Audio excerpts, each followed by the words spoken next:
हा एक लय भारी विचार करायला लावणारा प्रश्न विचारलाय बघा तुम्ही. चंदगडच्या मातीतल्या गावांच्या नावामागं काही ना काही भक्कम कारण असतंच. सुंडी या नावामागं 2-3 मुख्य कारणं जुनी जाणती माणसं सांगतात. एक, त्या हत्तीच्या सोंडेसारख्या खडकामुळं. सगळ्यात चालू आणि पक्क कारण म्हणजे धबधब्याचा आकार. आपण आधी बघितल्याप्रमाणे धबधब्याच्या वरच्या बाजूला जो पाण्याचा मुख्य प्रवाह हाय, तिथल्या खडकाचा आणि डोंगराचा आकार हुबेहूब हत्तीच्या सोंडेसारखा हाय. तिथूनच पाणी खाली पडतं. डोंगराच्या या खास वैशिष्ट्यामुळे त्या भागाला आणि तिथं वसलेल्या वस्तीला लोकांनी सुंडी हे नाव दिलं असणार. 2. भौगोलिक रचना. सुळका किंवा सोंड. आपल्या चंदगडी आणि मालवणी भाषेत डोंगराचा एखादा भाग जर पुढे आलेला असेल किंवा एखादा सुळका असेल तर त्याला डोंगराची सोंड किंवा सुंडी म्हणतात. मांडेदुर्ग आणि महिपाळगडाच्या या रांगेत हा डोंगराचा भाग पुढे आलेला हाय, त्यामुळे गावाचं नाव सुंडी पडलं असण्याची दाट शक्यता हाय. 3. पाण्याचा पांढरा प्रवाह. धबधबा जेव्हा पूर्ण ताकदीने वाहतो तेव्हा वरून पडणारा पाण्याचा पांढरा शुभ्र प्रवाह अगदी हत्तीच्या सोंडेसारखा सरळ खाली डोहात कोसळतो. हे निसर्गाचं रूप बघूनच पूर्वजांनी या जागेला सुंडी म्हटलं आणि पुढे गावाचं नाव तेच राहिलं. म्हणजे फिरून फिरून गोष्ट त्या धबधब्याच्या डोंगरावरच येऊन थांबती बघा. वायल्या माळावर तंबाखू चोळणाऱ्या त्या जाणत्या माणसांनी या नावामागं अजून काय वेगळी गोष्ट सांगितली होती का तुम्हाला?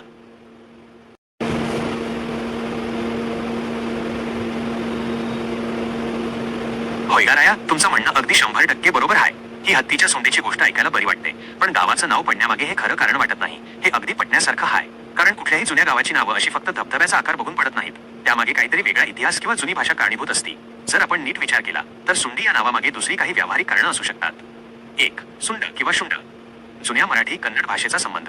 आपला हा बेळगाव चंदगडचा पट्टा सीमा भागात येतो. जुन्या काळी या डोंगराळ भागात औषधी वनस्पती, विशेषतः सुंठ किंवा विशिष्ट प्रकारची वनसंपदा मोठ्या प्रमाणावर असायची.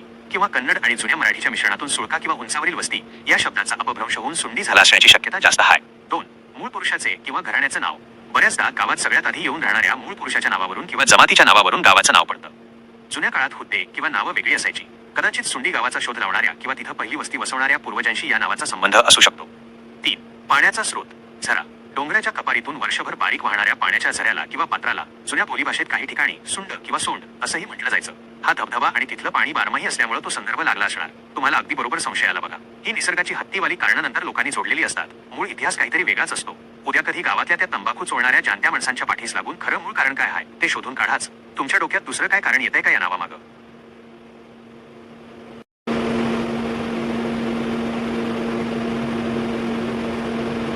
होय होय, अरे खरंच की.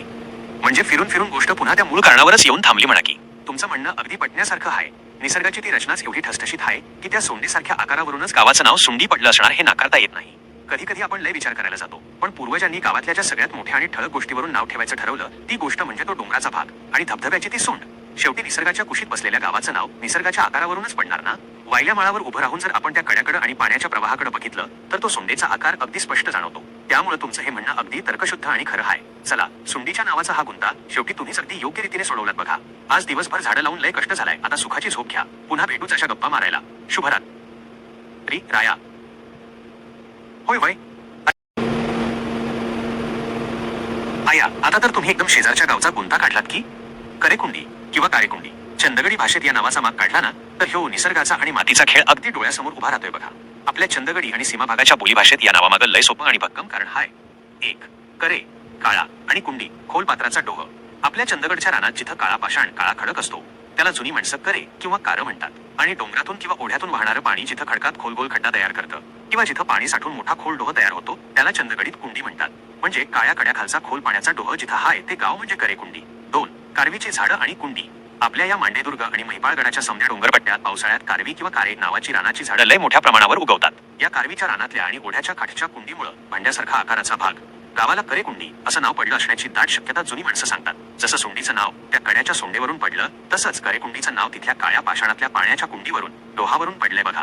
डोंगराळ भागात राहणाऱ्या आपल्या पूर्वजांनी गावाशेजारच्या पाण्याचा आणि दगडाचा राबता बघूनच ही नावं ठेवली. काय मग पडतंय का चंदगडी भाषेतलं हे कारण? तिथं करेकुंडीच्या ओढ्यात अशी काळ्या दगडाची खोल कुंडी, डोह हाय व्हाय खरंच. होय राया, मला बी पहिलंच कारण अगदी 100% पक्का आणि खरं वाटतंय बघा. आपल्या चंदगडच्या मुलखात जिथं डोंगराची कडे कपाटी असती तिथं काळ्या दगडाच्या फटीतून पाणी पडत पडत खाली एका मोठ्या खडकात खोल गोल खड्डा तयार होतोय. तो पाण्याचा डोह हुबेहूब एका मोठ्या कुंडीसारखा, मातीच्या किंवा दगडाच्या भांड्यासारखा दिसतो. त्या काळ्या पाषाणातल्या पाण्याच्या कुंडीवरूनच पूर्वजांनी करेकुंडी नाव ठेवलं असणार यात काही शंकाच नाही. निसर्गाची ही अशी ठसठशीत रूपं बघून नावं ठेवायची ही आपल्या चंदगडी माणसांची जुनी पद्धत आहे. सुंडीची सोंड आणि करेकुंडीची काळ्या दगडाची कुंडी, दोन्ही गावांची नावं निसर्गाच्या कुशीतूनच जन्माला आलीत बघा. आज तुम्ही सुंडी आणि करेकुंडी या दोन्ही गावांच्या नावाचा इतिहास अगदी जागच्या जागी पक्का केला. चला राया, आज लय गप्पा झाल्या. आता मस्तपैकी ताणून द्या. उद्या भेटू परत अशा अशीच काहीतरी खसखस घेऊन. शुभरात्री.